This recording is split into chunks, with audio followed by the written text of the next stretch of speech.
afternoon, everyone. And thank you so much for joining us here at this beautiful, beautiful venue.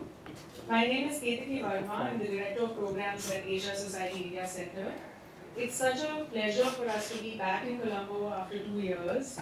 And we're so happy to be here collaborating with Kala now for their second edition. This program we're presenting today is particularly special because we're here with two of Asia Society's closest friends, Furqaan Ahmed from Karachi, Pakistan, and Jaiveer Johal from Chennai, India.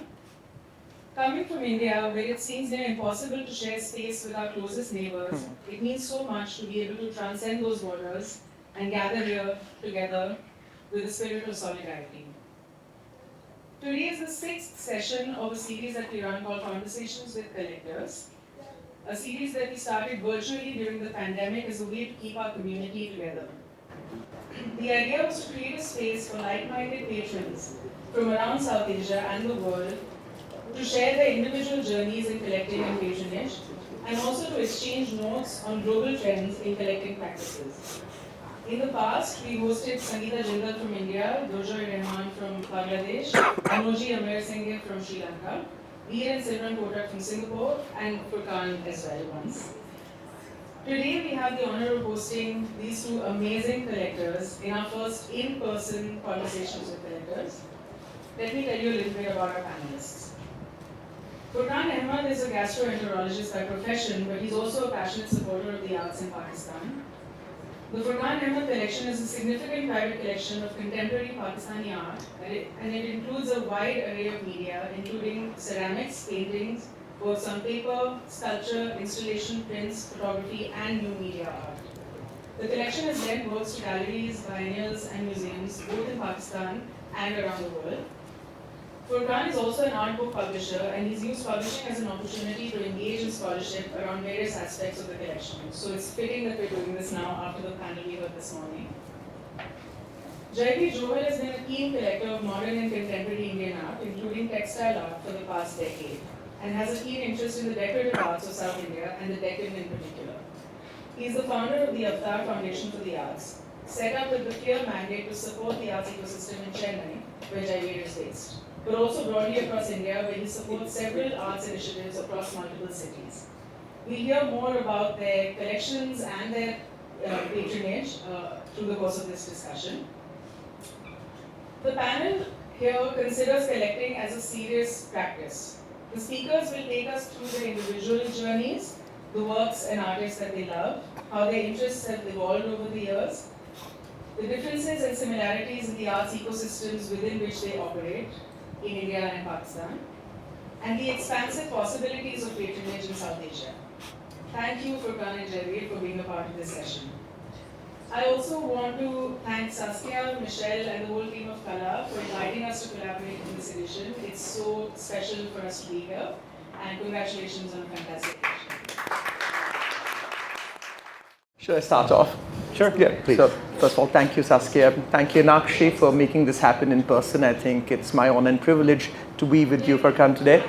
And so we'll start off. I think Akita's very politely given us a kind of a roadmap to follow, right? Because there's no moderator, so this is just going to be a conversation between the two of us. So feel free to interrupt me if I speak too much, which usually happens. So let's start off with the question. Let's begin, as they say, at the beginning. Okay. What got you into collecting? Because you have a very interesting and not a day job which would ordinarily lend itself into collecting. Let's put it that way. So thank you, Kala and Asia Society, for asking me to be part of this. So I moved back home to Karachi in 2008 after finishing my gastroenterology training at Cornell. I started buying ceramics. I can't explain why I bought the first ceramic work, but my interest in ceramics basically is rooted in two things. Excuse me. So my mother collected ceramics, particularly the modernist Mia Salahuddin, and this is one of his works. And so I had a childhood familiarity with the medium, and I'm interested in materiality. I like to touch things. I like to, and so part of my appreciation of art, it is also tactile, and you can feel the ceramics. You can actually feel the earth that you've come from. You can feel and see the fingerprint sometimes of the artist who's made the works. You can feel sometimes, at least I think I can, millennia of ceramic traditions in South Asia. So that's anyway how I began collecting ceramics. I did it in a very serious-minded way. I do everything in a serious-minded way. And as I started developing relationships with gallerists in my pursuit of ceramics, I started looking at other things as well. And eventually I was interested in ceramics less and interested in everything else. And my ceramic obsession was eventually replaced with the video art obsession. And that's probably as far from ceramics as you can get in the art spectrum. It's so far from that. And it's ironic also because when I started going to shows and exhibitions and educating myself and seeing all that was out there, there would be a video work somewhere, I would not engage. Because I thought that's not art, and who would be stupid enough to buy that? It turns out that stupid is this guy, and now I have the largest collection of Pakistani new media art. So I think I'm going to pause here for a moment, and let's talk about your journey a little bit. Yes, but it's very interesting. So you go from tactile to completely non-tactile. Yes. That's that feeds into even my own collecting journey, which started off. I've always been a collector, which means that I go back to an old story, which is I've lived in this very large home in Delhi in a joint family, and if anything ever went missing, they were like, just go find it in Jaiveer's room. It's probably there. He's found it shiny and he's taken it, right? So thankfully now I pay for my things. But earlier, it's always been things that have attracted me are things which I've wanted around me. So I think things of beauty are a joy forever. I like things which are tactile. I like things which are beautiful. I like things that make me think. So my collecting journey, I've always been a collector. It's just about, for me personally, it is about one thing leads to another, and also the confidence that one gains. So when one buys the work the first time, you think about it 10 times. And you're like, should I do it? Should I not do it? It's a lot of money, etc. And then, you kind of gain confidence in your own ability to identify items. You gain confidence in other people appreciating your work. And so that's how it started off. And for me, with modern art particularly, it was Jogen Chaudhary. The first thing that I bought were these fantastic Jogen drawings, and I just gave an interview to Kabir at the art newspaper, so this is fresh in my memory, and I apologize in advance for my language. And when I bought them, I was like, fuck, what have I done? This is so expensive. But now looking back, I think it was something which was fantastic, and I'm very happy that it started off. And then I like to live with my art, which is something which you can see. I have a home which has been built around the art. It was gutted down, and the only mandate was how do we get enough wall space and shelf space to kind of hang things. And therefore, I am one of those collectors that wants to live with my art. I hate putting things in storage, which we eventually do end up doing, but I try to rotate it as much as I possibly can. But then also, it's difficult to let go of one's favorites. So, you rotate your art and then you kind of get tired of it. And you're like, no, I want my favorites back. And then it's a continuous process. So you rotate the things frequently? Not as frequently as I'd like.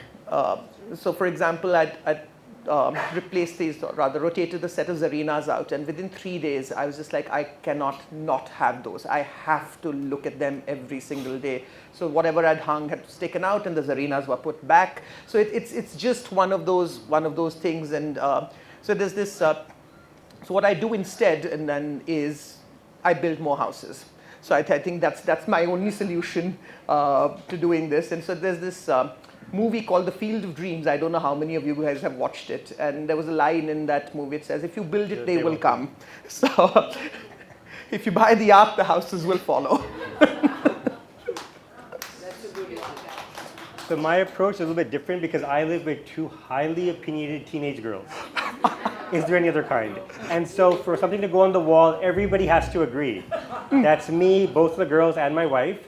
And often they'll choose these issues to get my goat and to say that they hate something. And if you have to explain why that is good, then what are we doing here? So so when something is finally on the wall and the whole panel has agreed to it, then it usually tends to stay there because it's not worth the hassle of going through that process again. So I wanted to ask you, so we both, I think, believe in socially responsible collecting. The notion that collecting does carry responsibility, and namely to share what we have with the public. And I think that's what separates serious collecting from hoarding. So how have you negotiated some of these things? I think it's a constant process of negotiation, right? And I think we were talking about this earlier also. And first of all, what is your responsibility as a collector? I think there are a couple of things. If you have children and things like that, it's also responsibility to be fair to them with, say, inheritances and to collect responsibly in the sense of not wasting money. I think that's also important. I've had these conversations with multi-generational collectors, and they say, we've inherited things which have held value. We also want to move forward and leave things that will hold value. So that's one whole different. But does that mean that you buy thinking of long-term value? Because no, I don't, because I don't have kids. So I'm lucky to have transcended that. And I think for contemporary art, it's a gamble. I mean, you can't say what's going through and what's not. On the other hand, the one thing I think every collector, responsible collector, should do is share the collection. I think we have too much gatekeeping. I think we have too much hiding of art, which people don't get to see. And for me, when we set up the foundation, which is the Avatar Foundation for the Arts, the genesis of that was a conversation with a friend who's not involved in the arts. He's just an enthusiast, and he was home, and we had a long conversation. He said, oh, so if I want to see more of these works, where do I go? I said, oh, you can go to X, Y, and Z's house. He says, I don't go to people's houses. Where can I go in Madras that's not someone's home? I said, nowhere. So that's where it started off. So the conversation was, how do we now get these collections out in the public? And the simple fact is that if I don't start with me, then I don't have a right to ask anybody else to do it, right? The alternative, the flip side of that was, is my collection important enough to be seen? Is it worth setting up something and doing all of this for it to be seen? Eventually, I said, you know what? I enjoy it. My friends enjoy it. Let other people enjoy it. If they don't enjoy it, it's fine. I just went ahead and did it. So they did a show, and the first show we did was around the idea of portraiture. So the idea again was not to just do a survey show and see, oh, this is a Sousa, this is a Kate, this is an Evan Paris. No, that doesn't help. What helps is to give people an introduction. So what we decided to do was, let's start with an idea, get an external curator in, and let him look at the works in the collection and try to tell a story of portraiture. So we started off with something as simple as a miniature, which is immediately recognizable, a photograph which is recognizable, and then we took it to a completely different direction of, say, portraits of animals, or portraits which are not immediately recognizable as portraits. So that was the whole point. The point was that why don't we give people a point of entry which they are familiar with, and then take them to the unfamiliar. And what was the venue for your show? So this again is very interesting. This was a conversation again was in Delhi Art Fair which we are having. So we've taken a very conscious choice not to have a gallery space or build our own space which is beyond an office. We might do an office space, which we are doing as a matter of fact, but we are not going to have a permanent display space. We want to activate public spaces. And the reason why we want to do it is that when we do it in a public space, they did it at the Allianz Francaise in Chennai, which is a beautiful late deco building, is that then the young people who come in have a sense of ownership of that space. We are in their space. They are not in our space. So there is no gatekeeping. They walk in there, and when we are setting up, we have all these kids walk, what are you doing here? Why are you doing this? Why are you painting the wall red? Right? Which we did. We painted the wall red in charcoal and did all of these crazy things where the Allianz team was very kind enough to allow us to do. So the whole model of the foundation is activate public spaces so you engage with people who would not ordinarily engage with art but have an interest in it. So we're not trying to simplify it. That's something which we are very clear. It is not going to be simplified. It's not going to be simplistic. It is, art is complex, life is complex, but we are ready to show you a path if you want to traverse it. And how much explaining does that require?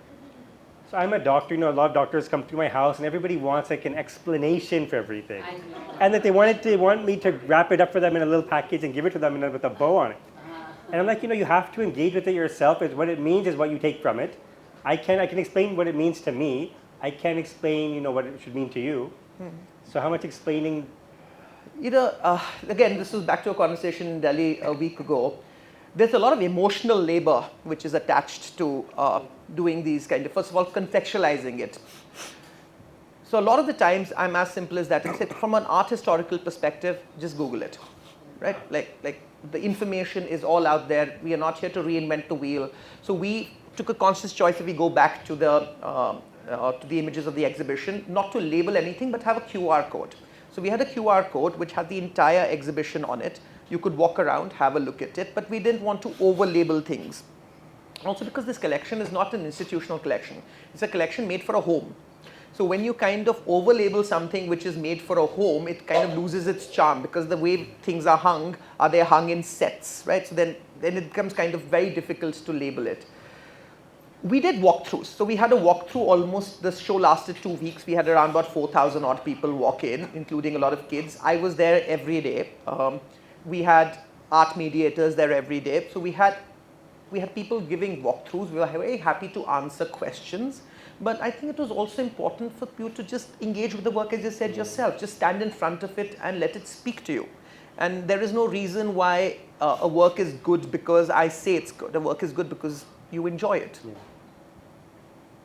And that with you, do you lend your works? I know you lend a lot to shows, but do you also, are you thinking of a space? How do you engage with the metropolis? I took a very different route. Yep. And about 7 or 8 years ago, I started thinking about this very seriously, that, you know, short of building a museum, how can you make works publicly accessible in some way? And that's when I started publishing books, which both publicly documents works from the collection, and I invite scholars and academics to write about the work, bringing that angle to the process also. And so I did a book on ceramics first, which made sense because that's where my journey started, called Beyond the Glaze, with a focus on the modernist Mia Salahuddin, who I'm obsessed with. And then I shifted from a medium-specific projects to thematic projects. And this is the second book. This is called The Finding Jinnah. And this book looks at contemporary artists who worked with the image of Jinnah and using that for broader conversations on Pakistani history, on Jinnah's legacy, on what it means to be a Pakistani, the identity. And those are the types of questions that really fascinate me. And that's where this book came up. So this is one of my favorite works in the book. It's called Find the Real Jinnah. And what the artist did, Imran Chadha, is he took one of the early, I think the first cabinet of Pakistan, and replaced everybody's image with Jinnah. Now, if you look at, the legacy of Jinnah in Pakistan and also more broadly in South Asia, they're like a multitude of Jinnahs, and each one is different, and none of them are the real one, but everybody clings very strongly to the Jinnah that they believe in, whether it was a secularist, whether he was also believed only in Islam and religion as being the reason for creation of Pakistan. So, I mean, this is an interesting commentary on that, we have now muddled with our own identity in some ways so much that it's not clear what these revered leaders of ours, what their legacies mean, what we understand of what they were doing. And this is something that I think one can repeat across South Asia with a variety of different major figures everywhere. So anyway, that was the second book. The third book, which came out a few weeks ago, is called The Later. And that book looks at our colonial past and post-colonial present and how that relates with contemporary art practice in Pakistan today. So those are the three books. First one was medium, the second two were thematic. The next project is going to be archive-based. And last year, I actually shifted gears a little bit in this also, and realized that I wanted to do things differently also. So now I started partnering with universities in Karachi and lending works, they're curated loans. Like there's one up at the Al Khan University Faculty of Arts and Sciences for one academic year. The theme is water, and it's using water to talk about South Asian history, colonial history, Pakistani history, climate change, the mangroves, the Indus dolphin, access to clean water. And these are all things that are relevant to the studies being taught at the university to the students. And the project will end with the publication, and the project has a programming with talks and with panel discussions. So the students in particular and the broader public, whoever is interested, can engage with the ideas and the works themselves as well. So that's a slightly different way of doing it than you are. No, it's an amazing way of doing it. Yes? Thank you. I have two questions which came out of the conversation, so we're just taking a little aside. One is, how difficult or easy do you find it? Because both of our collecting practices are not exactly politically correct, right? In the countries we live in. How difficult or easy do you find it when or how much self-policing do you do when you're displaying works in public? Because in a home setting, we hang what we wish. But how do you navigate that? Because that's something that even I'm trying to learn how to navigate, because you want to show things, but you also don't want to get into trouble, right? I mean, like, being honest, like, how do you navigate So for this? me, trouble begins in the house. So I don't censor myself, but I have an idea of what thing if I put on the wall. There are 3 ladies living there with me are going to start screaming bloody murder. So like nudes and things are not something that really interest me. And though I don't buy things like that, I think the question is more relevant to me in terms of like the Jinnah book. That when I was doing that, That's exactly why I was coming up. the copy editor for the project, she doesn't want her name on it, because if the government comes after her because there's something that they are not happy with about Jinnah, how we portray Jinnah, she doesn't want to get in trouble. So I'm like, we've written nothing controversial. There are 1 or 2 things that somebody had written which I censored because I knew that it would cause an outrage. Now, I don't want to. The point of this is not just to cause chaos and outrage. So, and there were 1 or 2 images that there was a tranny Jinnah that I had that I withdrew from the book because that somebody might get objected to. But so I mean, there were issues of that, more of a broader political thing that I think about a little bit. Yeah, I mean, these are questions we navigate, especially when we move from, say, a personal collection to a collection that's going to be displayed to people who are not our friends and family, right? So like we need to kind of navigate this channel. And the reason I asked you this is because I do this on a daily basis. Again, with nudes, the Alliance, which has been very kind. So the next show that we are doing is going to be around the idea of the body. And while they've been very kind and they're very happy for us to give us the space and do all of that, it's like, no nudes. I'm like, how do you do the body without a nude, right? Like, and again, it's so interesting because again, it's not they don't have a problem with the nude. They just have a problem with the photographic nude. So it's like all these little subtexts and nuances, and how do you kind of? So the logic there doesn't really make any sense. Is there any sense in any logic of censorship? So we just have to deal with it like we deal with it.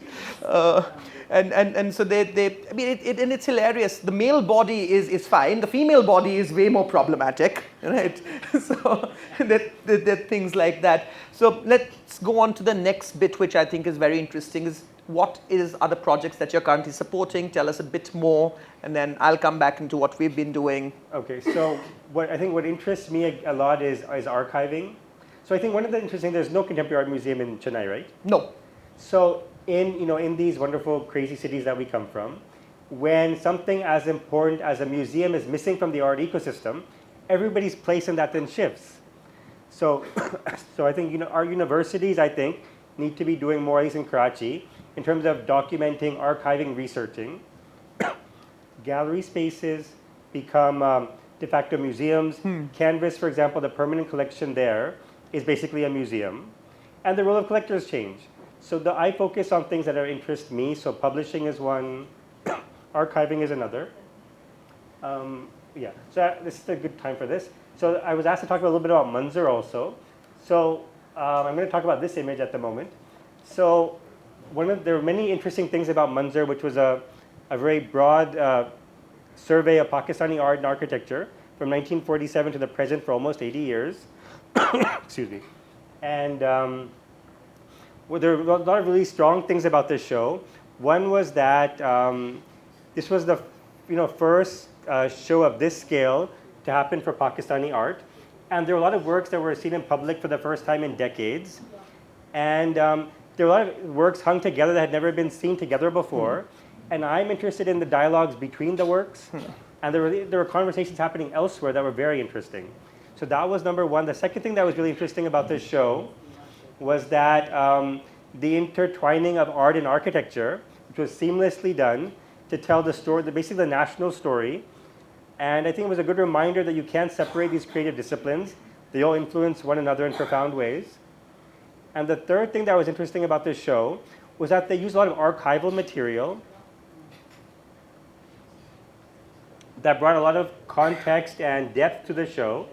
And a lot of the archival material was shown in vitrines that were set into the walls. And a lot of the archival material actually came from me.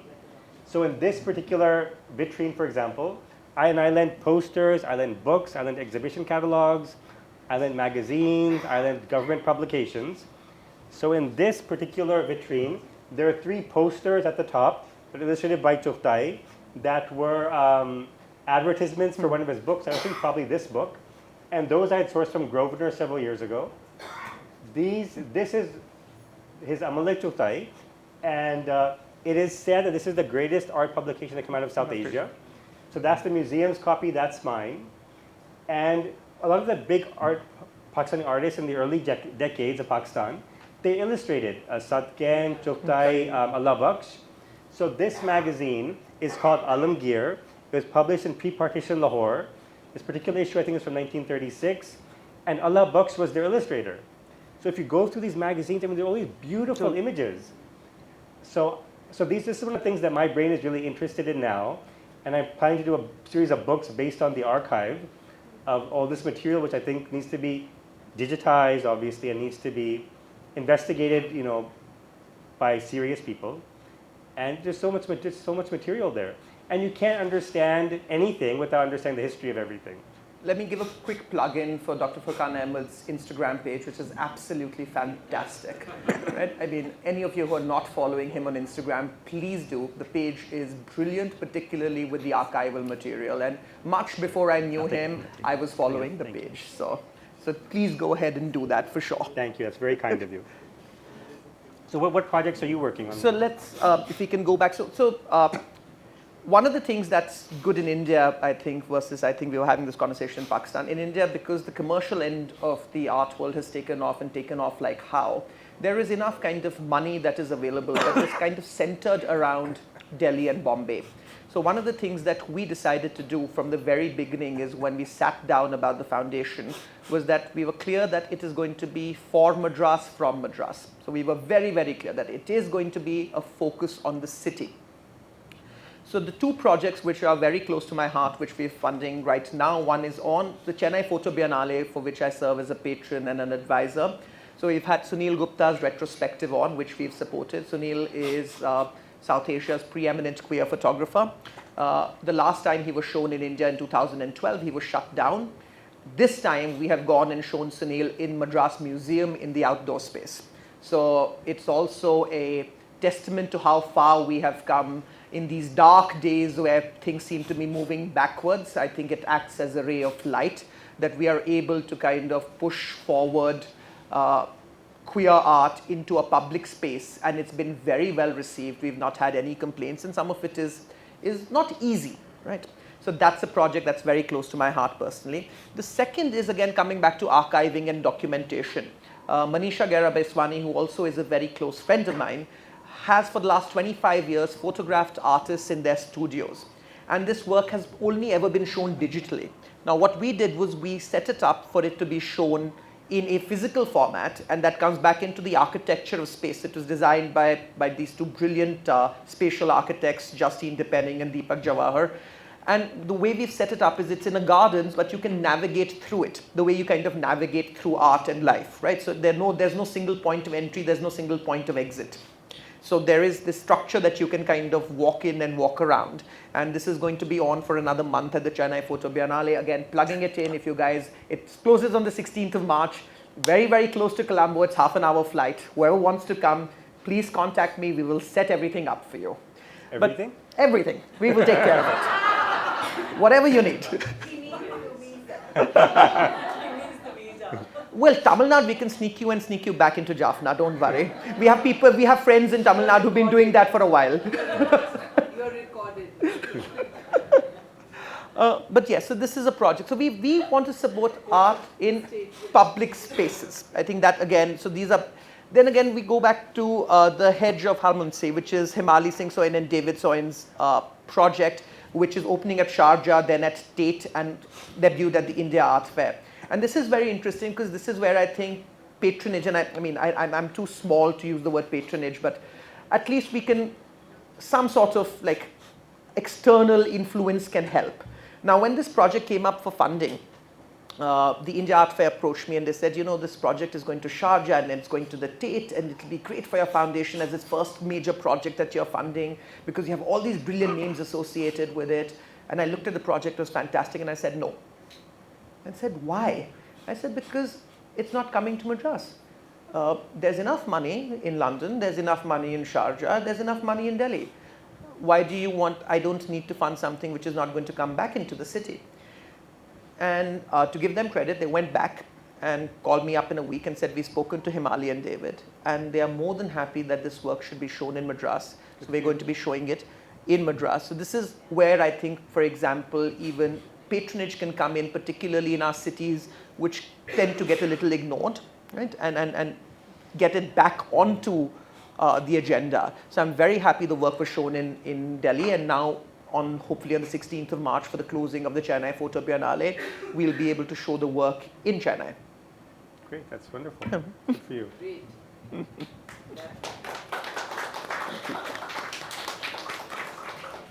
So I have a question, Okay. which I think I discussed with you offline as well. Because this is again something which I've been thinking about. Do your collecting practices change when you start lending and displaying more? Because are you buying just for your home or buying for a personal space?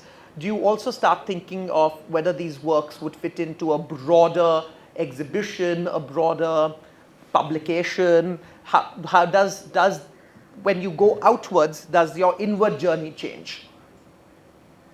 That's a great question. So actually, I think the answer is yes for me. That it's been a while since I've started changing my thinking about this. That I buy works individually that resonate with me. But having like all this stuff lying at home now, I also think where does this work fit with everything else, and how does this work? What conversations does it come into with other things I already have? And I think about it in that way. And sometimes if there's a project in my mind that this is something I want to do, I will maybe think that this might fit in that way. So for me, I'm going to say yes. What's it like for you? It is yes, for sure, because I think what happens is that I think I'm glad that I'm doing that because it also controls the collecting, right? So it focuses it in some ways, because I'm not a focus collector.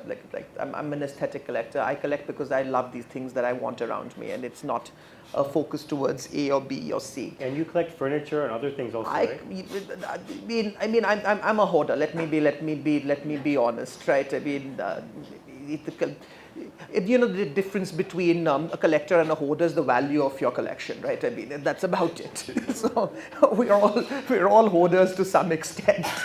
All collectors are. I do, and so for me, it's about, again, the way the works, I live with them, right? So I mean, there are things which I've collected over a period of time. I think, again, the works speak with each other. This image with the Ravindra Reddy and the Gandhara Buddha, I think this was the only place in the house which was designed for this work, because otherwise it was designed agnostic to the works in the collection, because otherwise it just becomes impossible to design a space. So we kind of want to have that conversation going. But yes, since I do have a couple of shows in mind now, when I look at works that I'm acquiring, it automatically comes in, oh, this will fit in, right? Or this fits into conversation with something else. And I think that's actually helped me with my collecting, to be honest. I think it's given it that slight tinge of focus that I personally felt I was missing. I think there's an interesting difference in how we collect. I collect exclusively Pakistani contemporary art. That's it. So that's an ahistorical way to collect. If you look back at collecting practices going back centuries and probably even longer, collectors collect very broadly. They collect whatever is contemporary at the time. They collect older stuff. They collect antiquities. They collect furniture. So you're more in that tradition of collecting, where you collect lots of different things, and then make sense of it in your home, how you put the things together. Yes, I collect broadly, but I also collect deeply. But collecting deeply, I've identified 2 or 3 either artists or genres where I think that I can afford to collect deeply still, right? For example, I still think that Zarina is somebody I can collect deeply because it's still at a point which I can afford. I can't afford to collect Sousa deeply as much as I would love to, right? So it's also that conversation. I collect a contemporary artist called Baran Ijlal, whose practice I find fantastic. I collect her work deeply. I collect from every single body of work. So I try to make that kind of navigate the channel between collecting broadly and then collecting a few things deeply, A, that resonate with me, and B, things that I still find that I can collect deeply, right? I mean, there's no point in trying to collect deeply in things which are non-existent or unaffordable. I want to talk a little bit about museum making. So I don't have plans at the moment to make a museum. It didn't seem like you did either from what you said. But I think we need to think about museums differently. So actually, I view a museum now as a platform. with different functions. So like, obviously exhibiting work is the most important function. I think publishing is really important, archiving is important, research is important. So I mean, by that standard, I would say that actually I already have a museum. Absolutely. And you probably do as well. And see, for example, one of the fantastic, again, please follow them on Instagram if you don't, is Sarmaya. They have an online archive. They write beautifully. It's on Instagram. You can see the works. Now they have a physical space as well in Bombay. What we are trying to do also, again, coming back to research, is that the exhibitions and those are one part of it. The other is, where is the solid meat? The solid meat is in practical research. So one of the things that the foundation is in the process of doing is commissioning a series of lectures, which are eventually hopefully going to be published as a book, on the principals and primary teachers of the Madras Art School, which has never been done. So if you can Google it, there's very little work that's been done. So we have historians who are available still. So we're in the season. So what we're going to do is we're going to put them up online. We're going to have a series of physical lectures, and then there's going to get archived. And then hopefully we will publish it as a book. But again, publication, as you know better than me, is an expensive process, whereas digital things aren't so expensive. And again, we are also live in a world where people much rather watch than read. And while we want to change that, we also have to engage with the world as it is. One of my biggest learnings, and this is a complete aside, was when the foundation launched its Instagram page. Do you know what the average watch time on a reel is? Did anyone take a guess? 7 to 8 seconds. 18 seconds. 18 seconds. For a 1.5 minute reel, the average watch time is 18 seconds. So either you've got them in the first 10 seconds or you don't, right? So what we're trying to do again with the Instagram page also is have these shorter spurts of interviews and put them out, and then put the longer things on YouTube. So again, as I said, we're trying to lay down a path. It's up to people to traverse it. How will the future be if the human, ability to concentrate is like that of a gnat? Wow. But obviously we have to take these things into consideration. It is what it is. It is what, we work around it, right? I mean, we can idly change a world where we want to get people in and make them read. We're trying to do a reading room. I was talking to Bhavna about this in the afternoon, and we want to have that space which is available. As I said, let's kind of lay down the infrastructure. And, art is always in some senses going to be elitist. You're not going to have 200,000 people being interested in it. What we can do at best is give a platform for people to come in and have a look. And if 5% of that or 10% of that or even 2% of that leave a show, leave the university in Karachi, leave Manzar wanting to go back to a museum, wanting to go back to a show, wanting to pick up a book, wanting to read an article, I take that as a big win. I think that's the wins that I count.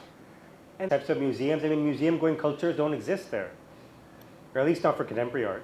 So, these things, you chip away at that, and you slowly, we begin the process of building that culture.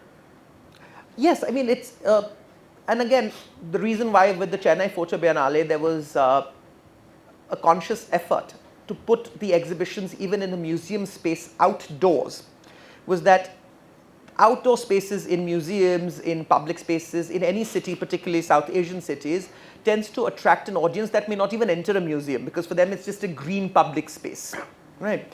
So we try to put them in these green public spaces because that engages with a different audience, right? And so that's kind of developing that culture, and now we're trying to convince the Madras Museum actually to keep the structure on. We're saying just leave the structure so you can continue to do other shows in it, right? We even told them that we'll pay for the reinforcement of the structure, right? Like we'll do that, we'll do all of that, so just keep it on. I even suggested that they do some shows around subjects which are closer to the government's heart next, so that they just keep the public space and the structures on. So we're trying to build that culture, but it'll come. I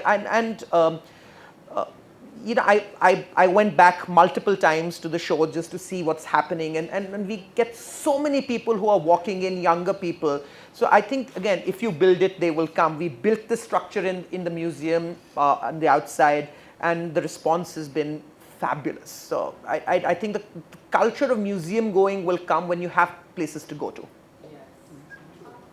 said. Or you start young.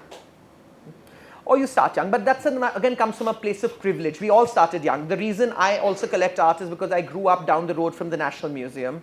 And as kids, if we made too much noise, we were packed off to either Safdarjung's room or the National Museum, right? I mean, like literally, like just like go. And even though we hated it at the time, I think it's just we grew up with the process of osmosis, right? Which a lot of people don't. And so how do you navigate that, right? So these are. I don't think there are any easy answers, but we try. I think that's what you are doing so well, and that's what I'm trying to do. Is we're trying to create these spaces. And I think closer to home, that's how my interest began because of stuff at home.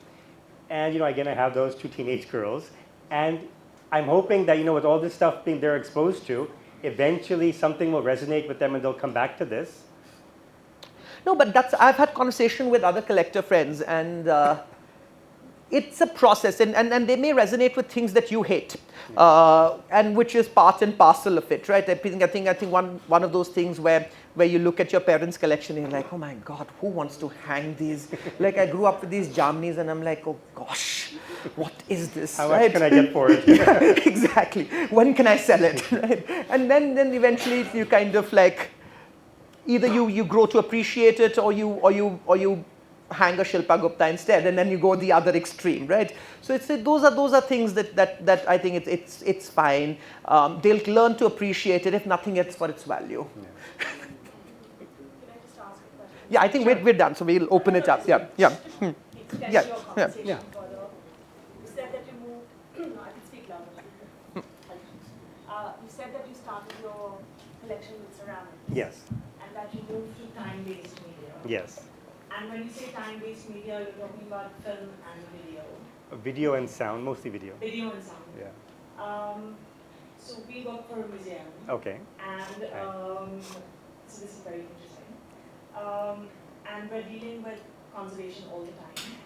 And especially time-based media, technologies change, they become obsolete, projectors, DVDs, storage, Yeah. Servers, it's all very expensive. So how do you deal with conservation when it comes to your time-based? So I remember going to museums and seeing those early Nam June Pak works, and there are these in these strange boxes which no longer exist. And museums have had to hoard those because when the device you have fails, you need to have like 10 in backup because otherwise the work is going to be not the same. So that's obviously work that's like several decades older. So what I have now, it's obviously the living artist's responsibility to keep upgrading the files as technology changes. And one thing which drives me crazy, many things drive me crazy. One thing which drives me crazy is when artists, they insist on giving you not just a file, but a device to go with it. Those devices, after like not long in the humid cities that we live in, they're worthless. And then I'm chasing after them, my gallerist is chasing after them, because the thing is not working anymore. And that then it becomes a problem. But one of the projects I'm doing, starting soon, is actually a video art project with the Arts University in Karachi, in this valley, where the media department there has gone through and watched everything, and they're going to curate a program on a weekly basis. We're going to show a bunch of talks and a panel discussions. So we had to watch everything. A bunch of stuff didn't work. So then I had to go back to all those artists and say, your USB doesn't work anymore. Please send me a new file. And then some of them, they lose their hard drives. You know the challenges. So video is, although I love it now, it's a very challenging medium. It's a very challenging medium. And I think it has different challenges in South Asia. It has different challenges that are inherent across the world. Yes. Okay? We face it every day. So we have conservators who are time-based media conservators. Yeah. And it's a specialization. Yes. Just the way sculpture or textiles or ceramics are specializations, like photography. But the other, of course, works on paper. Which is a whole other caboodle in South Asia. And I'm only saying this because at the Guggenheim, if we are collecting South Asian material, which we have been for 18 years, but in Abu Dhabi more recently, you're working with a very limited group of conservators who are knowledgeable enough in South Asia that they could travel from Nepal to Sri Lanka to Bangladesh to Pakistan to India.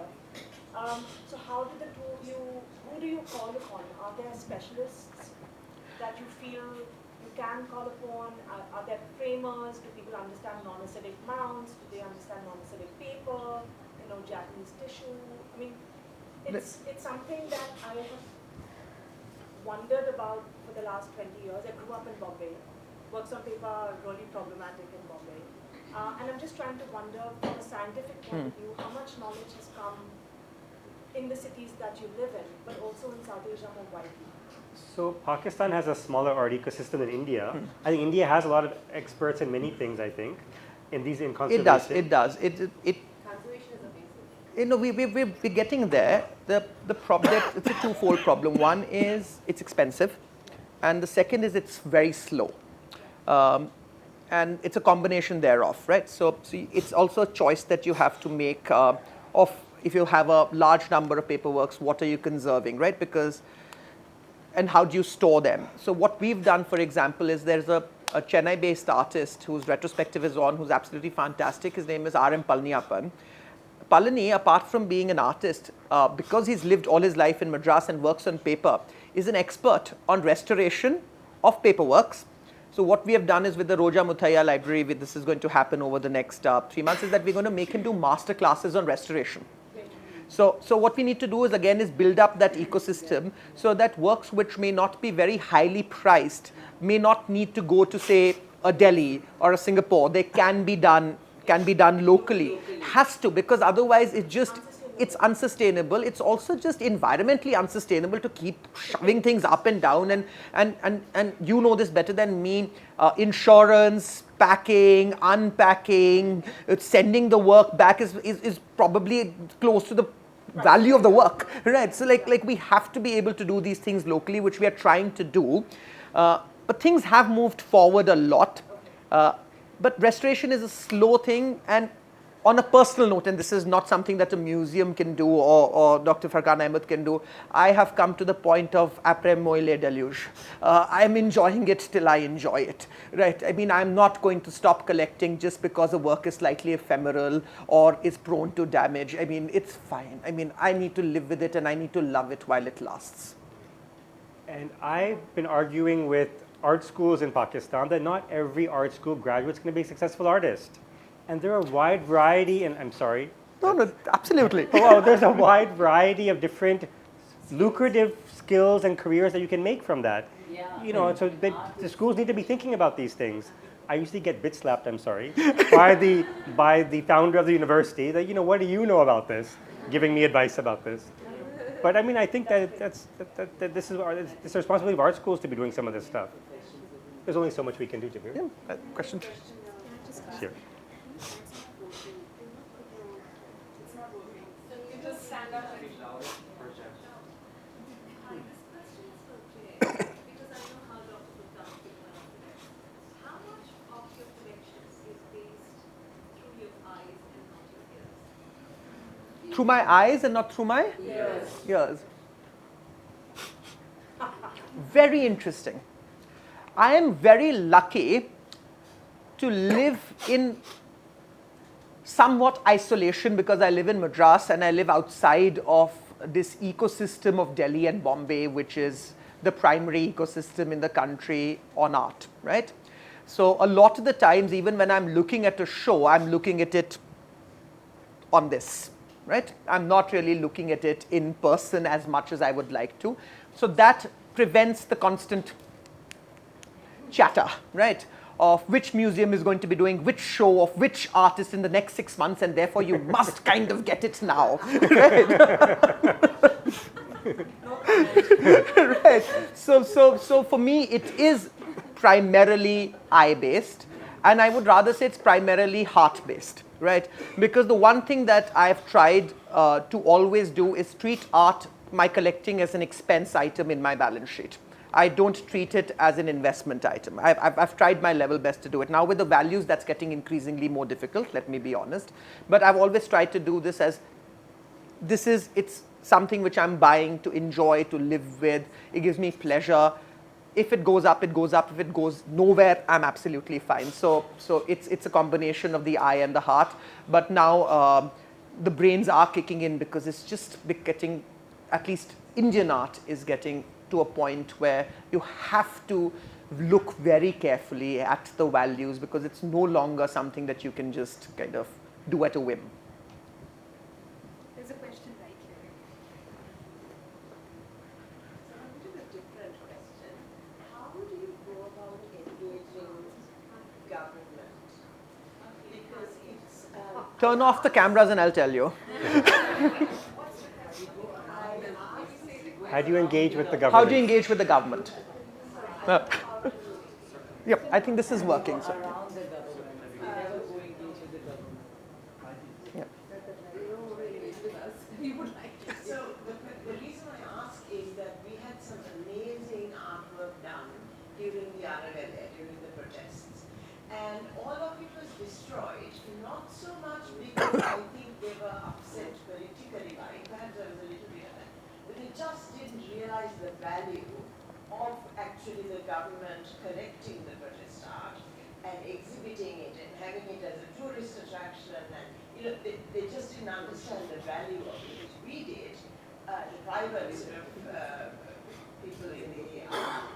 But I'm just wondering, is there any way that we as private sort of, I want to use the word collectively, but that we can sort of start engaging the government in a broader sense to support this kind of work? Thank you. So I mean, that's a really good question. Obviously, governments in South Asia need to do more. Speaking for myself only, I do everything in the private sector, both of my work, all my projects. I haven't even tried. And I think that's something beyond the scale of something for me to do. I guess more that needs to be an institution to a government type of thing than a private collector to a government thing. And then also, part of it is also you want to stay out of the limelight. You don't want to bring everybody to, you don't maybe want the government to know that you have all this stuff. So for me, I haven't even tried. So we've tried a little bit with the Chennai Photo Biennale because when you're running a biennale or any kind of arts festival, you require access to public spaces. So that's what we've done. There are two things here. One is that individual government officers are actually more amenable to arts than we think they are, right? So we actually, with the Biennale, the director of the Madras Museum was very, very progressive and very open to receiving ideas. The problem is you can't ask them for money. It's as simple as that. The governments don't have the money for the arts. They don't want to spend on the arts. So if you go ahead and you think that they're going to acquire anything, not going to happen. You think they're going to give you money, not going to happen. What you can get from them is space and non-interference.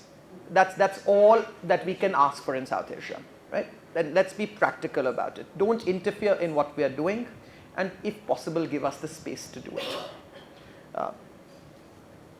Otherwise, the money, 400 crores, 450 crores, I think is what the budget is in the culture ministry. It's nothing. I mean, the conservation budgets itself need to be with a zero added, right? So just don't interfere in what we're doing, and I think that pretty much would be good enough.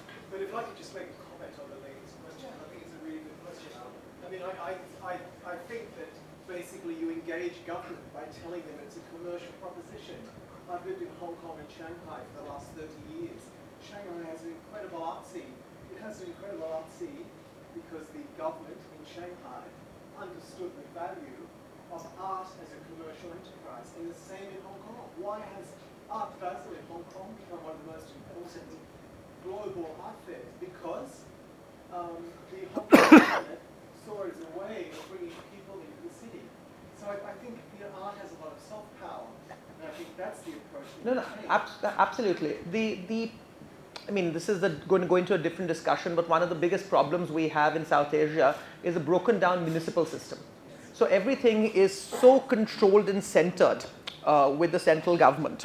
And there are multiple competing fiefdoms. And so, what happens is that even though in China, I think one of the reasons for Chinese success in the model has been that cities have been able to take independent calls on many things, including the arts, financial districts, etc., which haven't been in the case in South Asia, at least in India. I mean, but yes, I mean, we are, as I said, even in a small way with the Chennai Photo Biennale, because of the kind of footfall, etc. I'm very sure that the next Biennale, some of these public spaces which were not offered to us will be offered to us.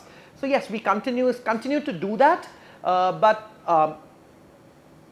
I'm not optimistic about being dependent on the government. Let's do it independently, and if they kick in, they kick in. But that's just my own opinion. Private-public partnerships, is that something that can be, I mean, you have a lot of big collectors in India, for example. Would they be able to, even if they're not putting the money, do something together with government so that it opens their eyes? No, they already do. So Bhavna, for example, KNMA, the Kiranada Museum of Art, has a retrospective of Ghulam Muhammad Sheikh on, for which all of us have lent works, and what they've done fantastically is they've managed to get works in from government museums across the country. But Ghulam Sahab was telling me, till the show was put up, not all of them. And what Ghulam Sahab was telling me was that Bharat Bhavan, they had a truck standing for 2 weeks outside Bharat Bhavan in Bhopal, and they didn't know whether the work would be loaded on. It came the day before the show opened. Well, I have a similar experience. No, I've had a similar but that is not about the partnerships. The partnerships actually happen in the public. No, I'm saying no. So, but even this is a public-private partnership. Here, what was the thing? You were not asking the KNMA. Even for me, picked up the work from the house, got it actually reframed, got all of that done. They're going to deliver it back. Cost me nothing except signing a loan agreement, which is the same that they did with the government. But even with that, they didn't know till the work was on the truck that it was going to get on the truck. I had that experience 10 years ago. So I had that experience too. We've all had. We've also, What experience yeah. So has been you're here? always at tenterhooks when you're working in the government because you're not sure whether it's going to happen or not. And But they there is make it so much of paperwork. incredibly hard. the Chennai Photo Biennale was delayed by 10 days because suddenly, every government clause, when they give you space, it's very interesting because this year I was advising them in detail. So I looked at all of this paperwork. Every government order, so if you get a government, we love South Asian bureaucracy, it's called a GO.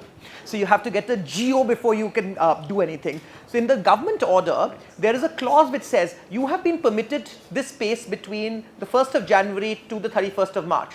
Withdrawable at any time.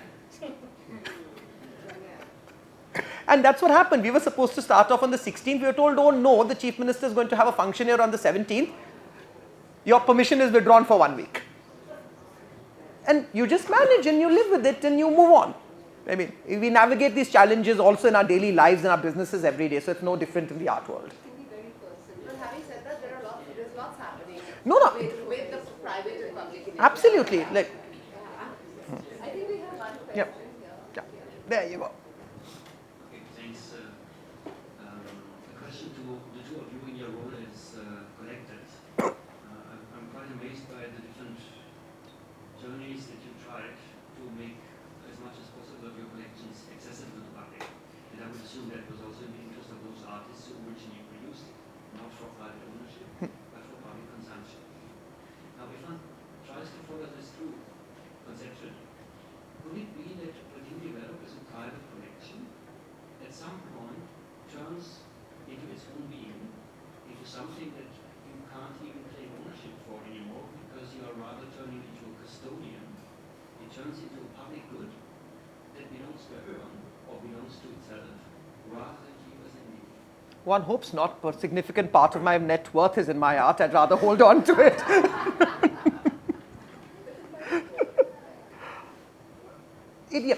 These things evolve. It is, at the end of the day, all good art, all great art is a public good, right?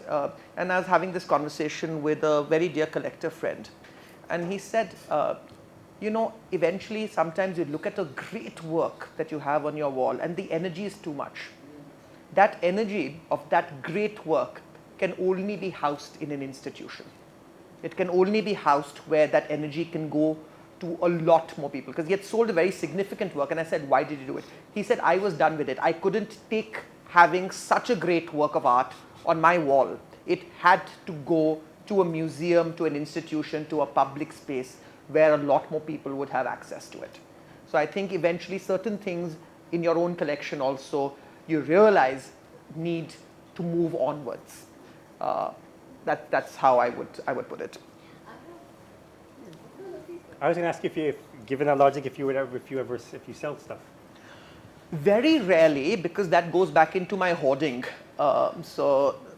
It's a problem. Like, I mean, but I do, because when you start collecting young, you make some mistakes. Also, you grow and evolve, and art that appealed to you when you were 25 doesn't appeal to me when I'm 38, right? So things you evolve in your own mind, and I've reached a stage finally where I'm like, I'd rather have this work hanging in someone's home rather than my storage never having been pulled out, because I don't connect to it anymore, right? So, but having said that, every time I put up a work and if it's gone into auction, I've wanted to bid on it myself. I'm like, oh, I want it back. so those are things that we navigate. Yeah, last question? Yeah, sorry.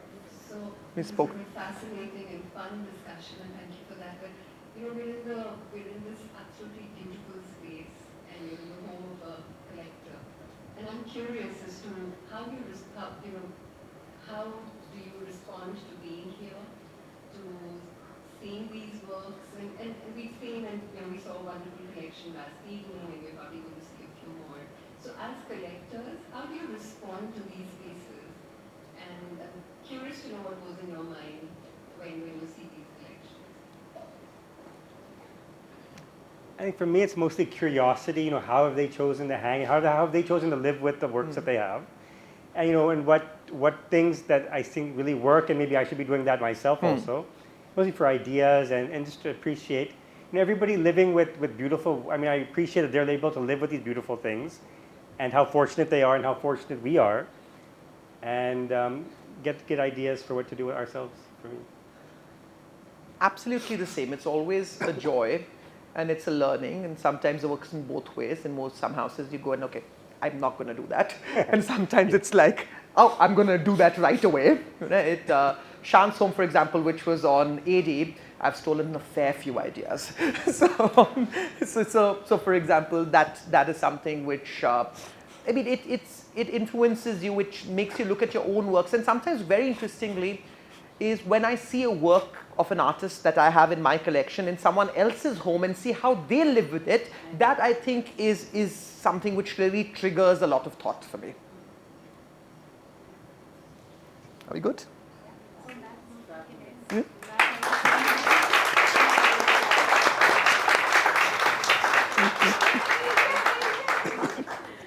On behalf of Asia Society and Kala, I'd like to thank both of you for this amazing session. It was so much fun. And for anyone who would like to ask a question or talk to our panelists, you can do so now. Thank you very much. Thank you. Thank you. thank you. That was great. Thanks.